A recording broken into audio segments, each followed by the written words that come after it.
Dr. Ethan Cross pressed his medical bag closer to his chest as he walked through the reinforced corridors of Facility 7. The stark fluorescent lights cast harsh shadows on the metallic walls, and the distant sound of electronic locks echoing through the complex reminded him constantly of where he was, a detention center for alien prisoners of war.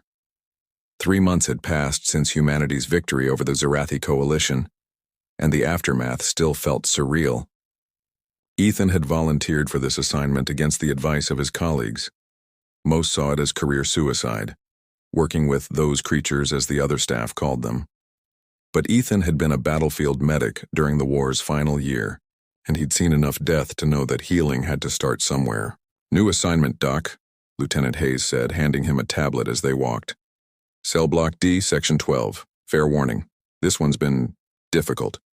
Ethan scanned the basic information. Subject designation X7741. Female. Species Veltar, 1. Of the rarer coalition members. No known relatives. Captured during the siege of Centauri Station. The psychological evaluation notes made his stomach turn. Exhibits extreme fear responses. Non-cooperative. Potential danger to staff. "What kind of difficult?" Ethan asked, though he wasn't sure he wanted to know. Hayes shrugged. "Won't eat. Won't speak. Attacks anyone who gets too close. The guards have to use sonic restraints just to deliver food. Been like that for 2 weeks now." They reached the observation window of Cell 12, and Ethan's breath caught. Inside the sterile white chamber, a figure huddled in the far corner, partially hidden by shadows. She was tall, probably 6.5 feet, with an elongated, graceful frame. Her skin had a subtle, luminescent quality, pale blue-white like moonlight on water. Long, silver hair fell like a curtain around her face, but he could see the faint glow of large eyes beneath. She was trembling. "Jesus," Ethan whispered. "She's terrified." "She's dangerous," Hayes corrected. "Broke Corporal Martinez's wrist last week when he tried to move her for cleaning." Ethan watched as the alien woman, Kiravel, according to her file, pressed herself further into the corner when she noticed them at the window. Even from this distance, he could see her chest rising and falling rapidly like a trapped animal. "I want to go in," Ethan said. "Doc, I don't think she needs medical attention. Look at her." Ethan gestured toward the window. "She's malnourished, dehydrated, and in psychological distress. That's my job." Hayes looked uncomfortable but nodded. "Your funeral, but I'm staying right outside, and you keep the panic button on you at all times." The cell door hissed open with a pneumatic sound that made Kiravel flinch violently. Ethan stepped inside slowly, his hands visible and empty except for his medical scanner. The artificial gravity felt slightly different here, adjusted for alien physiology, he realized. "Hello," he said softly, stopping several feet away.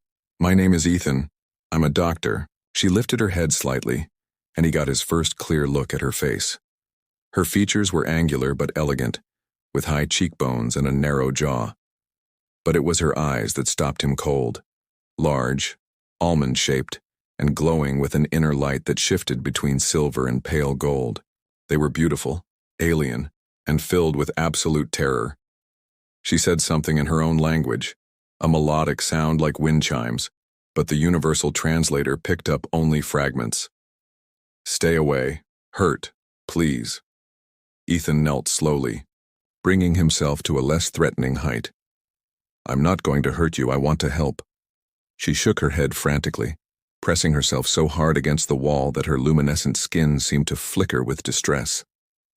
He noticed the way her hands shook, the hollow look in those extraordinary eyes, the way her clothes, a simple gray detention uniform, hung loose on her frame. Against protocol, against common sense, and against every warning he'd received, Ethan began removing his gloves. The action seemed to freeze her, those glowing eyes fixed on his hands with an intensity that made him pause. "I just want to check if you're hurt," he said, extending his bare hand palm up toward her, still keeping his distance. "I won't force you, your choice." For long moments they stayed like that, He kneeling with his hand outstretched, she pressed against the wall, watching him with those luminous eyes. He could hear his own heartbeat, the hum of the facility's systems, the distant sound of footsteps in the corridor. Then, so slowly he almost didn't notice it at first, she began to move. One pale, long-fingered hand emerged from where she'd been clutching her knees. It shook as she reached toward him, stopping inches from his palm. Her eyes met his, and for a moment, Ethan felt something like electricity in the air. Not physical, but something deeper, more profound. She touched his hand. The contact was feather-light at first, just the tip of one finger against his palm. But the moment their skin connected, everything changed. Her eyes widened, the glow intensifying, and Ethan felt a strange warmth spread up his arm, not painful, but startling in its intimacy. Then, for the first time since he'd entered the cell, she smiled. It was tentative, fragile as spun glass, but unmistakably real. The fear didn't disappear from her eyes, but something else joined it. Wonder, hope, and something that looked remarkably like relief.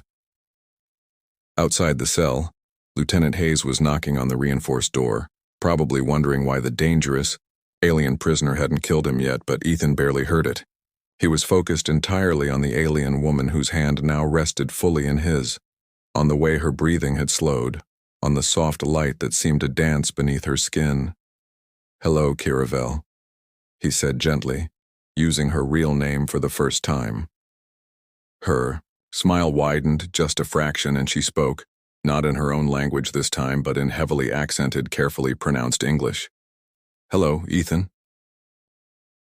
3 days had passed since that first contact, and Ethan found himself thinking about Kira during every moment he wasn't with her.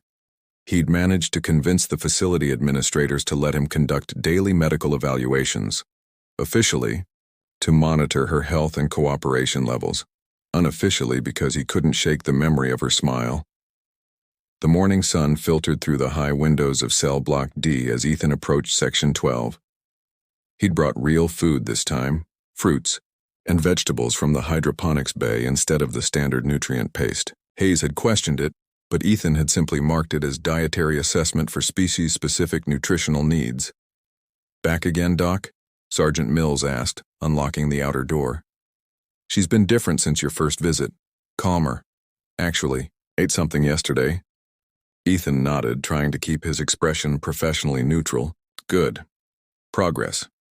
But his heart rate quickened as the cell door opened. Kira was no longer huddled in the corner. Instead, she sat cross-legged on the narrow cot, her silver hair catching the artificial light. When she saw him, that same fragile smile appeared and she rose gracefully to her feet. "Ethan," she said, his name still careful on her tongue. Her voice was melodic, with undertones that seemed to resonate in his chest. "You return." "I promised I would," he said, setting down his medical bag and the container of food. "How are you feeling today?" She tilted her head, considering the question. Her English was limited, but her intelligence was evident in those luminous eyes. "Better. When we..." She gestured between them, struggling for words. "When we touched?" he offered gently. She nodded, relief flickering across her features. "Touch. I feel your heart. Your..." She pressed a hand to her chest, searching for the word. "Inside feelings. You have no hate." Ethan felt something twist in his chest. "You can sense emotions through touch?" "My people, we share thoughts, feelings. Through skin." She looked down at her hands, the glow beneath her skin pulsing softly. "But your people, they fear this. They wear..." She gestured at his hands. "Gloves," he said, understanding. "They wear gloves so you can't read them." "Yes, always gloves, always fear." Her voice carried a weight of loneliness that made Ethan's chest ache. "But you chose to let me feel." He moved closer, slowly enough that she could retreat if she wanted. She didn't. "What did you feel? When we touched?" She was quiet for a long moment, those extraordinary eyes searching his face. Sadness. For the war, for the dying, but also kindness, hope. She paused, then added quietly, "It has been very long since I felt hope from another." Ethan found himself reaching out, his bare hand extended between them. "You can feel it again if you want." This time she didn't hesitate. Her palm pressed against his, and immediately that warm sensation flowed through him. But stronger now, more focused. It was like seeing himself through her perception. His genuine concern, his growing fascination with her, his desire to understand rather than judge. But he sensed her too.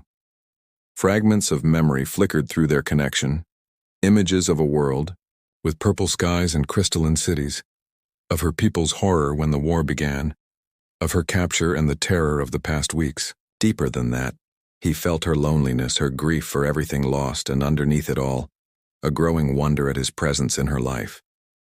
They stood like that for several minutes, hands pressed together, sharing something deeper than words. Finally she spoke, her voice softer than before. "My name, not just Kiravel. Full name is Kiravel Thanamor, means light bringer who seeks harmony, but Kira is good for your tongue." "It's beautiful," he said honestly. "Your name, I mean, and the meaning." She smiled, and this time it reached her eyes. "What does Ethan mean?" "Firm, strong, enduring." He felt slightly embarrassed by the comparison to her lyrical name. "Yes," she said, with surprising conviction. "This fits you." She squeezed his hand gently. "You are enduring kindness in dark place." They sat together on the cot, her eating the fresh food he'd brought while he ran basic medical scans. Her health was improving, but slowly. She was still underweight, still showing signs of stress and sleep deprivation. "Kira," he said carefully, "can you tell me about the war? About how you were captured?" Her glow dimmed slightly, and her grip on his hand tightened. Through their connection, he felt her fear spike, but also her desire to trust him. "I would healer, like you, on medical ship when your forces attacked Centauri Station." Her English was getting stronger with each conversation. "We were not fighters. We help wounded from both sides, human and coalition." Ethan felt ice in his veins. "You were treating human prisoners?" She nodded. "War is wrong. Healing is right. This is what my people believe." Her voice grew smaller. "But when I was captured, your soldiers, they think I am spy. They think I read minds to steal secrets. Do you? Read minds? Not minds. Hearts, emotions. Cannot take thoughts, only feel what others feel." She looked at him with those luminous eyes. "Your people fear this because they have much anger, much hate. They do not want me to feel this." Through their connection, Ethan sensed her exhaustion from weeks of isolation, of being treated like a dangerous animal rather than a sentient being. But he also felt her growing trust in him, fragile but real. "What about your people?" he asked. "Your family?" Pain lanced through their connection so sharp it made him gasp. Kira pulled her hand away, the warmth immediately absent. "Gone," she whispered. "All gone. Homeworld was destroyed in final battle. I am perhaps only Veltar left alive." The magnitude of her loss hit him like a physical blow. An entire species, possibly extinct except for the woman sitting beside him. No wonder she had seemed so broken when he first found her. "I'm sorry," he said, knowing the words were inadequate. "I'm so sorry, Kira." She looked at him, tears gathering in those glowing eyes, tears that seemed to shimmer with their own light. "You speak true sorrow. I feel this from you." She reached for his hand again, desperate for the connection. "You mourn for people you never knew. Why?" "Because loss is loss," he said simply. "Because you're mourning them, and that makes it real. To me." Through their renewed contact, he felt her amazement at his empathy, her surprise that a human could grieve for her people. But more than that, he felt something else building between them, a connection deeper than species, stronger than the war that had brought them together. Ethan, she said softly, there are things about the war you do not know. Things that could help heal the hate between our peoples. What things? Hidden places. Camps where your people are kept prisoner. I know where they are. Her grip tightened. But more than this, I know who really started the war, and it was not who you think. Before he could respond, the cell door chimed. His time was up. As he gathered his equipment, Kira caught his hand one more time. Will you come tomorrow? She asked, and he heard the vulnerability in her voice. Every day, he promised. Through their connection, she felt the truth of his words, and her smile lit up the sterile cell like sunshine. As he left, Ethan realized that somewhere in the past hour, his mission had changed. He was no longer just treating a prisoner of war. He was caring for someone who might be the key to ending the hatred between their species, and who was becoming far more important to him than protocol should allow. 2 weeks had transformed everything. What had begun as medical visits had evolved into something Ethan couldn't quite name, and didn't dare examine too closely. He found excuses to extend their sessions, bringing books to help Kira improve, her English, sketch pads so she could draw her memories of home, even music from various human cultures to see what resonated with her. Today felt different as he approached her cell. The facility was quieter than usual. Most of the staff were attending a briefing about prisoner transfers. It meant they would have more time alone, and Ethan's pulse quickened at the thought. You seem excited today, Kira observed as he entered. Her English had improved dramatically, though she still spoke with careful precision. She was standing by the small window, her skin catching the afternoon light and casting prismatic reflections on the wall. Excited? Ethan set down his bags, wondering if his feelings were that obvious. She smiled, that expression that had become the highlight of his days. I can sense it from here. Your emotions, they shine brighter when you are happy. He paused in unpacking the books he'd brought. You can read my emotions from a distance now. Not read, feel, like warmth from fire. She moved closer, and he noticed she no longer hesitated or showed fear in his presence. It grows stronger each day we touch. The connection, it builds. Something in her tone made him look up. Her luminous eyes held a new depth and awareness that made his breath catch. Kira, what aren't you telling me? She was quiet for a long moment, then sat beside him on the cot, closer than she'd ever sat before. Among my people, when two souls connect through touch as we have, it creates bond. Deep bond. What kind of bond? Her cheeks took on a subtle glow, and she looked down at her hands. The kind that joins hearts, that makes each feel what other feels, want what other wants. She glanced up at him. Do you not feel this happening between us? Ethan's throat felt dry. He had felt it.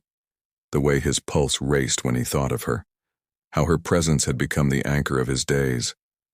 The growing desire not just to touch her hand, but to hold her close and never let go. I feel it, he admitted quietly. But Kira, this is dangerous for both of us. Because I am prisoner and you are... She searched for the word. Your keeper, your doctor, because there are rules about fraternization with prisoners of war. He ran a hand through his hair. Because if they found out, they'd transfer you to another facility, and I'd probably face court-martial. She was quiet, processing this. Then, she reached out and took his hand in both of hers. The connection flowed between them immediately, stronger now, more intimate than ever before. Through it, he felt her understanding of the danger, but also her certainty about what was growing between them. In my culture, she said softly, we believe that souls recognize each other across any distance, any difference. When this happens, it is sacred, not something to be feared or denied. Even across species, especially across species, it means the universe seeks healing. Her eyes met his. You saved me, Ethan, not just from death, but from losing myself to fear and despair. Through your kindness, I found hope again. He felt her emotions through their connection, the depth of her gratitude, yes, but more than that. Love. Real, deep, transformative love that had grown from that first moment of trust. Kira, he whispered. You love me too, she said simply. I can feel it. Every day, growing stronger. You try to hide it, but your heart speaks to mine. The truth of it hit him like a wave. He did love her, completely, impossibly against every regulation and social norm he'd ever known. But how could he not? She was brilliant, compassionate, beautiful in ways that transcended physical appearance. She saw the best in him, brought out parts of himself he'd forgotten existed. This is impossible, he said, but his hand tightened around hers. Perhaps. But it is also real. She shifted closer until their knees touched. Ethan, the information I mentioned, about the hidden camps, about who truly started the war, I can share this with you, but not through words. Too complex, too dangerous if overheard. I must share it directly through our connection.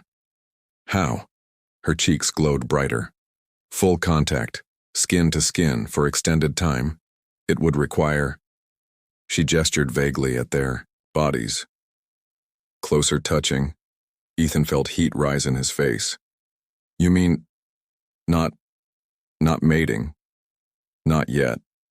But intimate contact, pressed together, sharing breath and heartbeat. Her voice dropped to a whisper. It would deepen our bond permanently. There would be no pretending after. No hiding what we are to each other. The weight of the decision pressed down on him. What she was describing would change everything, not just between them, but potentially for the future of human-alien relations. The intelligence she could share might prevent future conflicts, save lives on both sides. But more than that, the thought of being truly close to her, of deepening their connection until there were no barriers between them, made his entire being ache with longing. If we do this, he said carefully, there's no going back. No, she agreed. We would be bonded. You would feel my emotions always, as I feel yours. In your culture, it might be called marriage. But deeper.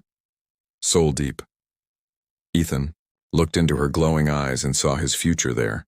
The danger, yes, but also a love unlike anything he'd ever imagined. A partnership that could bridge worlds. Are you certain? He asked. About the intelligence you can share? She nodded solemnly. The location of 3 camps where human prisoners are held. The identity of the faction leaders who orchestrated the war against the wishes of the Coalition Council. Proof that most of our people wanted peace, not war. Her grip tightened. Information that could end the hatred, prevent future conflict. And you trust me with this? I trust you with everything, she said simply. My life, my heart, my people's secrets. You are the first to see me as person, not enemy. The first to offer kindness without condition. Ethan stood and moved to the cell's monitor system, powering down the recording devices, a violation of protocol that could cost him his career. When he turned back, Kira was standing too, her expression understanding and patient. If we do this, he said, we do it because we choose each other, not just for the intelligence, but because I can't imagine my life without you anymore. Her smile was radiant. And I choose you, Ethan Cross, in this life and whatever comes after. She reached for the fastenings of her detention uniform, her movements graceful and deliberate. Ethan felt his pulse racing, but not just with desire, with the magnitude of what they were choosing, the leap of faith they were taking together, as a fabric fell away, revealing the luminescent beauty of her skin. He began removing his own clothes. When they came together on the narrow cot, skin against skin from chest to thigh, the connection that flowed between them was overwhelming in its intensity. Through her touch, memories flooded his mind. Not just hers, but those of her people. He saw the hidden camps she'd mentioned, felt the location of each one as clearly as if he'd been there. He experienced the political maneuvering that had led to war, the faction of extremists who had manipulated both sides into conflict. But beyond the intelligence, he felt her love for him, pure and complete and life-changing, and she felt his, the depth of his commitment to her, his willingness to sacrifice everything for their bond. They held each other as the sun set beyond the cell window. Two beings from different worlds choosing love over fear, connection over separation. Whatever consequences would come, they would face them together. When they finally separated enough to speak, Kira's eyes were bright with tears of joy. "Now we are truly one," she whispered against his lips. "My heartmate, my soul bond." "Forever," Ethan agreed, sealing the promise with a kiss that tasted like starlight and hope. The emergency alarm shattered the pre-dawn quiet like broken glass. Ethan jolted awake in his quarters, immediately knowing something was wrong. The timing felt too coincidental. 3 days after his and Kira's bonding, when they'd been careful to maintain the appearance of normal medical visits. He dressed quickly, his enhanced connection to Kira sending waves of anxiety through his chest. Even across the facility, he could feel her fear, sharp and immediate. Something had happened. Commander Barrett was waiting in his office when Ethan arrived, flanked by 2 military police officers. The older man's expression was granite hard, and a tablet displaying security footage sat on his desk. "Dr. Cross," Barrett said without preamble, "you're relieved of duty pending a full investigation." Ethan's blood turned to ice. "Sir, I don't understand." "Don't." Barrett's voice cut through the air like a blade. "We have surveillance footage from 3 nights ago. Audio disabled or not, it's pretty clear what happened in that cell." The tablet displayed a timestamp from exactly when Ethan had disabled the recording systems, but visual surveillance had apparently continued, showing 2 figures embracing intimately on the narrow cot, their forms unmistakably intertwined. One of the night guards noticed the audio gap and decided to check the backup visual feeds, Barrett continued. Imagine his surprise. Through his bond with Kira, Ethan felt her terror spike. They were moving her, dragging her from her cell, and her panic flooded through him so intensely he had to grip the desk to stay upright. "Where is she?" he demanded. "The prisoner has been transferred to maximum security isolation pending determination of whether she used her telepathic abilities to coerce or manipulate you." Barrett's tone was coldly professional. "You're confined to quarters until the investigation is complete." "She didn't coerce me," Ethan said desperately. "Commander, if you'll just listen." "What I'll listen to is your testimony at the court-martial hearing." Barrett stood, his disappointment evident. "Ethan, I brought you into this program because I believed in your judgment. How could you compromise yourself like this with one of them?" The casual dehumanization in Barrett's voice, "one of them," sparked something fierce in Ethan's chest. "Her name is Kira. She's not a them, she's a person. A person who's lost everything and everyone she's ever loved. She's a prisoner of war who has apparently compromised one of our medical officers." Barrett's voice rose. "Do you have any idea what this looks like? What it could do to the peace negotiations?" Ethan felt his world crumbling, but through the bond, Kira's presence steadied him. Even in isolation, even terrified, she was sending him what strength she could. "Commander," he said, forcing his voice to remain calm. "Kira has intelligence that could change everything. The locations of 3 POW camps where human prisoners are being held. Information about who really started this war." Barrett paused, his expression shifting slightly. "What are you talking about?" "She knows where our people are being held. She knows the coalition extremists who manipulated both sides into this conflict." Ethan leaned forward. "Sir, she wants to help end this. She's been trying to share this information, but no one would listen to her." "And you believe her?" "I know her. Through our connection, I've seen the memories. The camps are real, Commander. Our people are still out there." Barrett was quiet for a long moment, clearly wrestling with the implications. Finally, he spoke. "Even if that's true, it doesn't change what you've done. Fraternization with a prisoner, violation of about a dozen protocols, not to mention the potential security breach." "Then let me prove it," Ethan said. "Let me translate for her properly with full recording. Let her share what she knows." "Absolutely not. You're compromised, Dr. Cross. Whatever she did to you, she didn't do anything to me." The words came, out louder than Ethan intended. "I fell in love with her because she's brilliant and compassionate and everything good that survived this damned war. Because she sees hope where everyone else sees only enemies."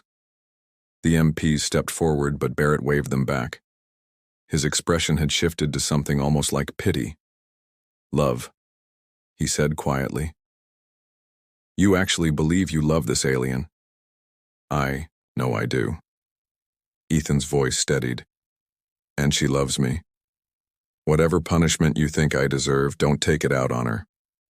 She's done nothing wrong." Barrett sat heavily in his chair. "Dr. Cross, you're going to be court-martialed. Your career is over. Do you understand that?" Through the bond, Ethan felt Kira's anguish at his suffering, her desperate desire to protect him even from her isolation cell. Her love flowed through him, giving him strength he didn't know he possessed. "Yes, sir. I understand. And you still think this was worth it?" Ethan thought of Kira's smile, of the trust she'd placed in him, of the possibility that their love could be the first step toward real peace between their species. Every moment of it. Barrett studied him for a long time. Finally, he spoke. "The hearing is tomorrow. You'll have a chance to present your case then." He paused. "For what it's worth, Ethan, I hope you're right about her. Because if you're not, you've just destroyed your life for nothing." As the MPs escorted him to his quarters, Ethan sent every ounce of love and reassurance he could through the bond to Kira. Whatever happened tomorrow, they would face it together even if they were apart. That night, lying in his narrow bed under guard, Ethan felt Kira's presence like a beacon in the darkness. Through their connection, she shared memories of her people's concept of love, not as weakness or foolishness, but as the strongest force in the universe, capable of bridging any gap, healing any wound. "Tomorrow," her voice whispered.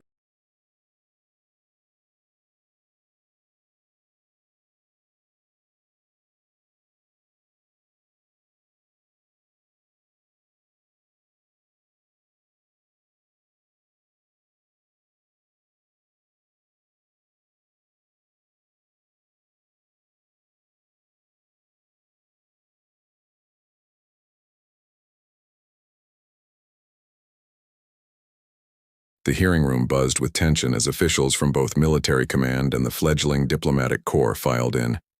Ethan sat at the defendant's table in his dress uniform, stripped of rank insignia, while his appointed counsel shuffled through papers with barely concealed pessimism.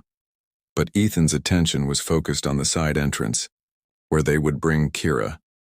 Through their bond, he could feel her approaching, fear and determination warring in her heart, but underneath it all, an unshakable love that steadied them both. When the doors opened and she entered, flanked by guards, the room fell silent. She wore simple civilian clothes instead of the detention uniform, and her luminescent skin seemed to glow brighter under stress. Her eyes found his immediately, and despite everything, she smiled. "The defendant will rise," announced Judge Advocate General Morrison. "Dr. Ethan Cross, you stand accused of fraternization with an enemy prisoner, violation of security protocols, and conduct prejudicial to good order and discipline. How do you plead?" "Guilty to the charges as stated, Your Honor," Ethan said clearly. "But I request the right to present evidence that will show these actions were justified by extraordinary circumstances." A murmur rippled through the room. His counsel looked surprised. They'd planned to argue diminished capacity due to alien telepathic influence. "Very well. Present your evidence." Ethan stood, his gaze moving between Kira and the panel of judges. "Your Honor, the defendant requests that Kira Velthanamor be allowed to testify and share intelligence vital to ongoing peace negotiations." "Absolutely not," interrupted Colonel Hayes from the prosecution table. "The prisoner is not a reliable witness, and allowing her to speak could compromise security." "If I may," came a new voice from the back of the room. Everyone turned as Ambassador Sarah Chen entered, followed by two aides. "The diplomatic corps has been monitoring this situation. We'd like to hear what the prisoner has to say." Morrison looked surprised but nodded. "Very well. The prisoner may speak, but under strict supervision. Kira rose gracefully, and when she spoke, her English was clear and precise, far better than anyone in the room except Ethan had heard before. "Honored judges," she began. "I am Kira Velthanamore, last daughter of the Veltar.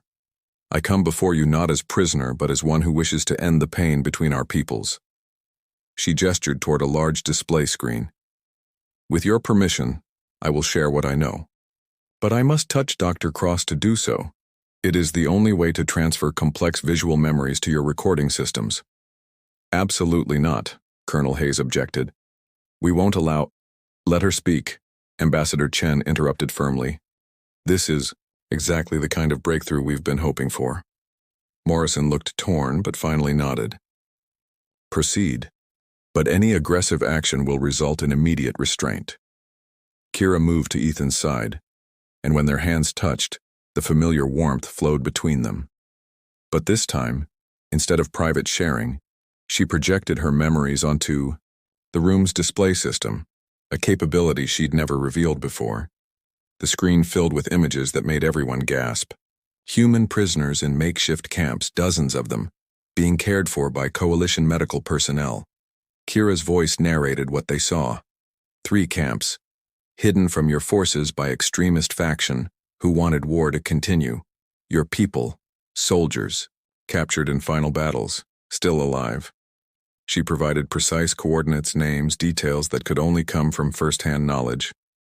But then the images shifted to something even more shocking. Recordings of coalition council meetings where faction leaders argued for continuing the war despite majority votes for peace. The translation scrolled across the screen, showing clear evidence that the war had been perpetuated by a small group of extremists on both sides. "The coalition never wanted this war," Kira continued. "Most of us sought peace from the beginning. But those who profit from conflict, they made it continue. They are your real enemy and ours too." The room was dead silent as the implications sank in. Ambassador Chen was furiously taking notes while several military officials were already activating communication devices to verify the prisoner locations. When the presentation ended, Morrison looked shaken.